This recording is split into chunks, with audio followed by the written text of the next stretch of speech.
ಎಲ್ಲಿವರೆಗೆ ಹೋರಾಟ, ಯಾತಕ್ಕಾಗಿ ಹೋರಾಟ, ಈ ನ್ಯಾಯದ ಬೆಕ್ಕೆ ಬೇಕು. ಜೈ ಜವಾನ್, ಜೈ ಜವಾನ್. Thank you.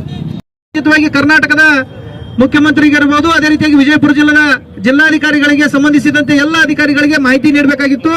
ಅವ್ರು ಯಾವುದು ಕೂಡ ಮಾಹಿತಿ ನೀಡಲಾರದೆ ರಾತ್ರೋರಾತ್ರಿ 3 ಲಕ್ಷ ಕ್ಯೂಸೆಕ್ಸ್ ನೀರನ್ನು ಬಿಡ್ತಾರೆ ಅವರು.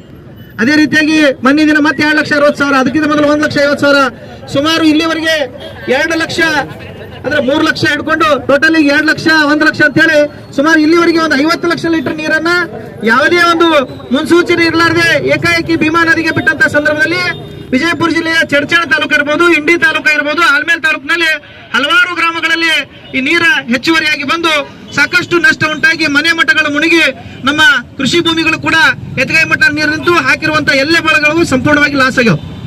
ಇನ್ನು ಅದೇ ರೀತಿಯಾಗಿ ಈ ಭಾಗಕ್ಕೆ ಬಂದ್ರೆ ಡೋಣಿ ನದಿಯಲ್ಲಿ ಸುಮಾರು 250 ಕಿಲೋಮೀಟರ್ ನೀರು 50,000, ನೀರಾವರಿಗೆ 1 ಲಕ್ಷ, ಬೇರೆ ಬೆಳೆಗೆ ಹಲವು ವಾಣಿಜ್ಯ ಬೆಳೆಗೆ 2 ಲಕ್ಷ ಕೊಡಬೇಕು ಅಂತಕ್ಕಂಥ ನಮ್ಮ ಜಿಲ್ಲಾಧ್ಯಕ್ಷ ನೇತೃತ್ವದಲ್ಲಿ ಒಂದು ಸಭೆಯನ್ನ ಸೇರಿ ಈ ಹೋರಾಟ ಮಾಡೋ ಪ್ರತಿ ಎಲ್ಲಾ ತಾಲೂಕುಗಳಲ್ಲಿ ವಿಜಯಪುರ ಜಿಲ್ಲೆಯಲ್ಲಿ ಇರ್ತಕ್ಕಂಥ ಎಲ್ಲಾ ತಾಲೂಕುಗಳಲ್ಲಿ ಮಾಡಿ ಶೀಘ್ರವಾಗಿ ಸರ್ಕಾರದ ಸ್ಪಂದನೆ ಮಾಡಿದ್ರೆ ಜಿಲ್ಲಾ